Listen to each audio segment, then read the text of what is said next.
So hello, my name is Rob and this is Cat Rabbit Scale Model Studios, and in this video we're going to be taking a look at the Cities of Sigmar, I guess battle box. I don't really know what these things are called. These are the ones you get a little bit early before the range is released, and I've managed to get my hands on one. Although it was a little bit late and I have only just got my hands on them. This actually came out a couple of weeks ago. Been really excited for this. I'm quite fascinated by Cities of Sigmar as a range, because at the moment it seems very like Marmite. People either really love the new redesign or they absolutely loathe it. But this box is good, bar a few little faults. I say little, could be big to some. Like, subscribe, all that good stuff, and let's just dig into it and just get going. Now, straight away you've got this lovely artwork. I think the artwork, and I've said this before many times, my love for the artwork that GW puts out recently, I adore it, and this is no different. The box is stunning, it's really well presented. You can see all the units you've got here: your Free Guild, Steel Helms, your Marshal, your Envoy, your Warforger. You also get, you know, the 160 page special edition battle tome. Great. Some War Scroll cards, tokens, enchantment cards. I don't know what half of this stuff is. Transfers, and obviously all the miniatures, which is great. I did notice as well, if you look at the middle of the page as well, I don't know whether that's new scenery you're seeing there. On the back there, I don't know if anyone's ever pointed that out, but you can see here I actually haven't opened this box at all yet. I actually finally opened it up on Sunday. It's now on Monday, literally the day after I'm doing the voiceover, so I've had a real good look at everything bar the battle tome, which I'll get to in a bit, because there's a bit of a reason why. So if we just open it up, and it is quite a weighty box, I was quite surprised. You'll see that it's jam-packed with all the good plastic sprue goodness. Oof, it's so nice. And it's, you know, it's a really hefty box. So here you can see that you've got your, these are your Steel Helms. You get 2 sprues of these, which will lead to my first gripe. I'm going to say it now, is that I do wish they give you, you know, just one of something that you haven't had before. I get why they do it, because it's a good basis to start an army. I would have preferred maybe 10 Steel Helms and 10 Fusiliers. Let people choose, but obviously I understand why. It's a coherent army force, or at least, you know, a lot of the time they are. But you can see here the detail. You know, look at the flags. I'm a sucker for a flag and a banner and things like that, and it's lovely. You know, all the sculpted detail, and I say this every time I do an unboxing, that you expect from GW. You do also get a few extra shields, which is great. And I did gently peruse the instructions, and I think there's going to be a fair few bits left over. So if you do want kit bashes or any generic bodies or anything like that, you've got some options to play around here, which is quite nice. And obviously you do get 2 of these. Next up, the Cavaliers. Now this brings me to probably my major gripe in the box. All the detail, absolutely fantastic. And how these guys go together is actually really clever. However, and I've pointed this out before, this is just lazy. They actually haven't sculpted the bottoms of the horses. To me, this aggravates me no end. And it might seem like I'm opening with a little bit of a downer, but this is probably the one or two of the biggest gripes I have with this box. But you can see that they just haven't bothered sculpting them. This annoys me. I think it's lazy. I'm not going to say it's easy to make miniatures and stuff like that, but for the detail that they've done everywhere else, just sculpt the bottom of the horse. Alright, you might not look underneath it, but if you're making a diorama or something like that, it's not going to be on a base, it's a little bit different, then there's a possibility you might. Either you're having to green stuff it, or, you know, alternatives. It just aggravates me, and it's a shame that they had done these for the horses. Snail Guy, love Snail Guy. The pets that GW make, always quite cool, always quite unique. These have a lot of gargoyles with them. And Snail Guy, who doesn't love Snail Guy? Now, what I will do before I forget to mention it, because I often do, I will put pictures up of the sprues right at the end. But as you can see here, we've got an extra sprue with an extra horse on, the banner, loads of arms, loads of head options.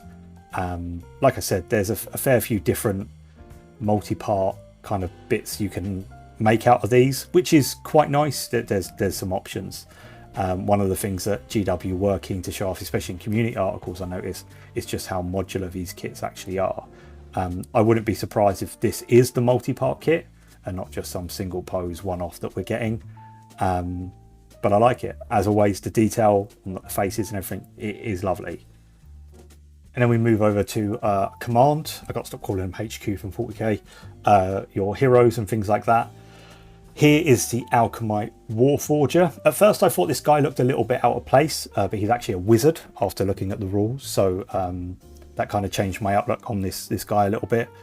Really, really nice, although there isn't a lot to him. I don't think you're going to be able to get many poses out of this kit, and I think there is only one way to assemble him, which is a little bit of a shame. Maybe just an additional arm would be nice, but a nice model, good detail, you know, no grumbles here, but I don't think I'll be adding many of them. Then we've got the Marshal and the Relic Envoy. Now, they showed off this guy a fair bit, once again, in community articles. There's quite a few ways you can build him. He comes with a lot of head options. If you're into kit bashing, the Envoy himself, it's got necromunda written all over it. He comes with a hell of a lot of options, a hell of a lot of detail. To me, this is like my ideal perfect kit for like a hero. This is the type of thing that I wouldn't mind paying, I guess, £20–30 for, because not only would I get a ton of bits from it, I'll get, you know, a fair old a good model out of it with a lot of, you know, ability to kind of customize it and make it how I want. And I can really, really appreciate that. I like it when you can build them just how you want. So that's a big win for me. I like this one. So then we've got this, you always get those big pictures of the artwork on there, which would have been really nice in this instance. But however, GW doing a very GW thing of just giving you this Warhammer divider. I get it's there for a purpose, to protect the sprues from the books and things like that, but it would have been nice to have the artwork compared to the other gripe that is just coming up. But you can see the battle tome here. It's this lovely, the spine of this book and the way it's presented is stunning. You've got your instructions on the back there, which I will go through.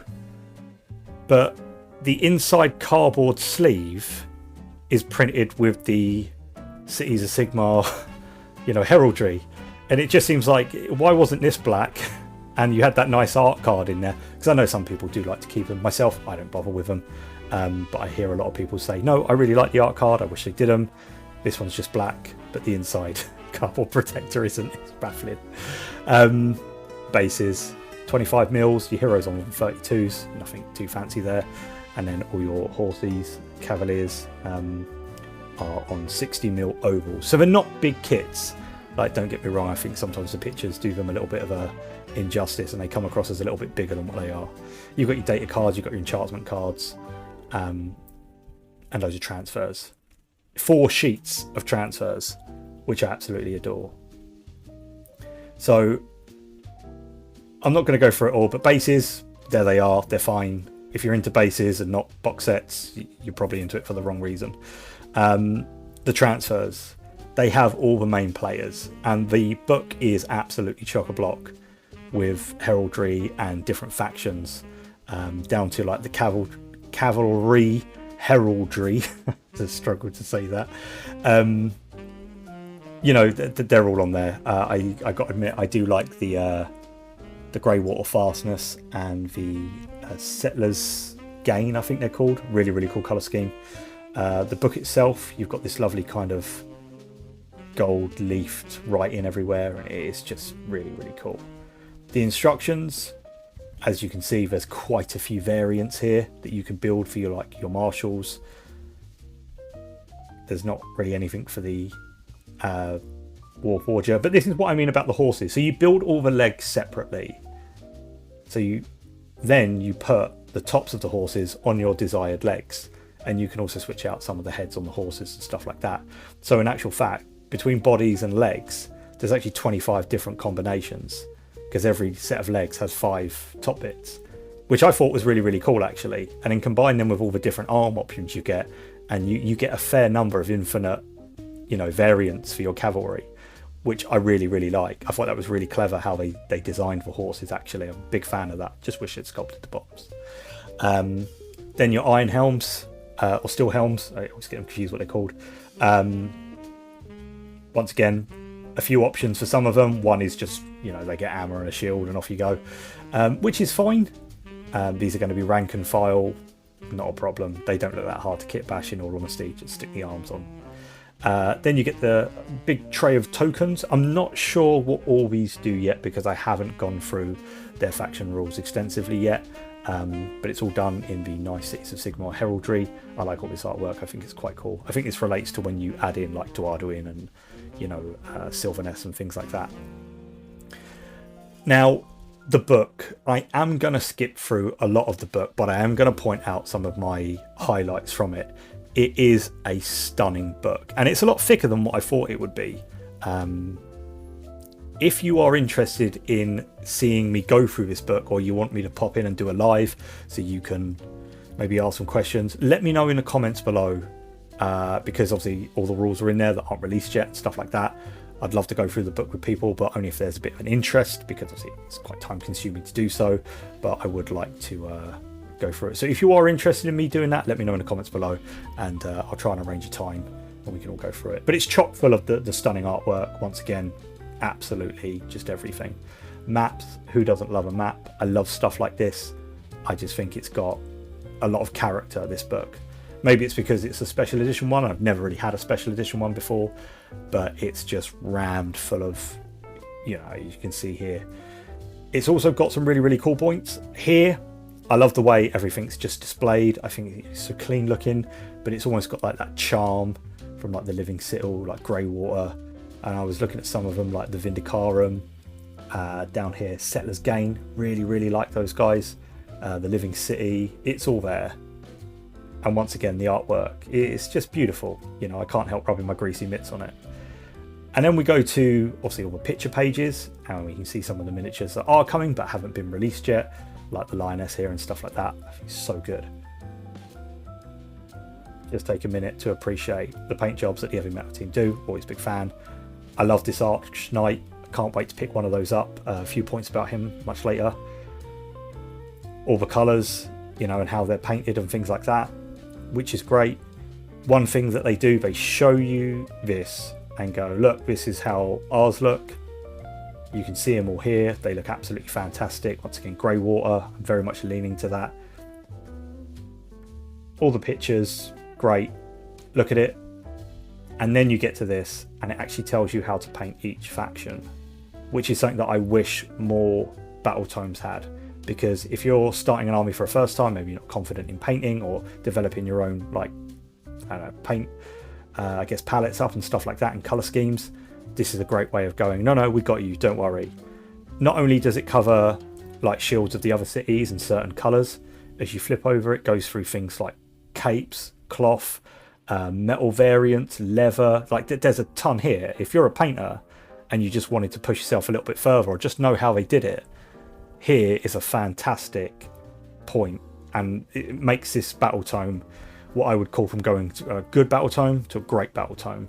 Some of these faces, I'm still confident enough that GW has never really seen a face before, but you know, there's our little Gargolians, our little shield guy, sword, snail man thing, unicorn, I don't even know what it is. I love it. It's great, and I wish they would do more of that. And then also you get over to the rules. Now, I can't spend ages going through the rules, so once again, if you want to know the rules and you want me to go through stuff, let me know, and one evening we'll sit down together, just me and you, YouTube community, and we'll just go through it. I think that'd be a lot of fun. But as you can see here, Thalia Vedra is an absolute beast in combat, and it's got some really, really good abilities. Once again, everything's laid out quite nicely. You can see me pointing with my finger here. All the good things. I love the way this line looks. It's great. Just flipping through now. I have sped up everything just because there's just a ton of stuff. One thing to note that was quite important, which obviously I did touch on a little bit earlier, you can see here that the corps are actually all one unit. So the Archduke and the Assassin and the Gargoyle is actually a command squad, so they're not individual models. I think I'm losing it. I gotta tell you, it's hot in the studio. It's been really warm in the UK at the moment, so I'm probably going a little bit delirious. But once again, it's chock full of artwork. It's just lovely. How often I'd use a book when I've got the data cards, I don't know, but it is nice to have it all. Picture battle profiles, and that's it. Then we go over to the data cards. I'm not going to bother opening these up because it's just like going through the rules again. But you can see here we've got some hefty ones. It's got the nice Sigmar kind of stuff, comes in a nice sleeve. Some of them are quite thick, and you've also got some tokens there as well. Great to have these, and it seems like they've covered every base here. We've given you data cards, tokens, separate tokens, bigger tokens. Here you've got enchantment cards. Once again, I don't quite know what these are just yet. I haven't poured through the rules. I will get to that. I'm pretty rubbish at keeping up with community articles and things like that, but it shouldn't be too hard to work out. Personally, I think if you use certain factions like Duarduin, it gives you like your bespoke orders, so you can kind of add them in and things like that. But other than that, that is really the box. There's a lot. I can appreciate it's a long unboxing, and I've probably rambled a hell of a lot. It is a really lovely box with some minor gripes from like the bottom of the cavalry and the art card with the Warhammer print on when it should have been this. Overall, it's a really lovely box. Once again, I would have preferred another unit of something rather than 20 of one. I would have preferred 10 of one, 10 of the other, you know, just so you can have a little sample of absolutely everything. But it's a really good start to my Citites of Sigmar army that I will be painting up. If you're looking at getting Citites of Sigmar and you can get your hands on this box, I would probably recommend that it is worth your pretty penny, especially if you go for an independent where you will get a bit of a discount. I think this was about £120, so it's got a bit of a price tag to it, but yeah, I think it's justified. You get a lot in here, and it does seem like GW once again have covered absolutely every angle, which I can appreciate. But that's it from me in this one. Obviously, if you don't like Citizen Sigmar, don't buy it. But I'll see you all next time. God bless, and take care.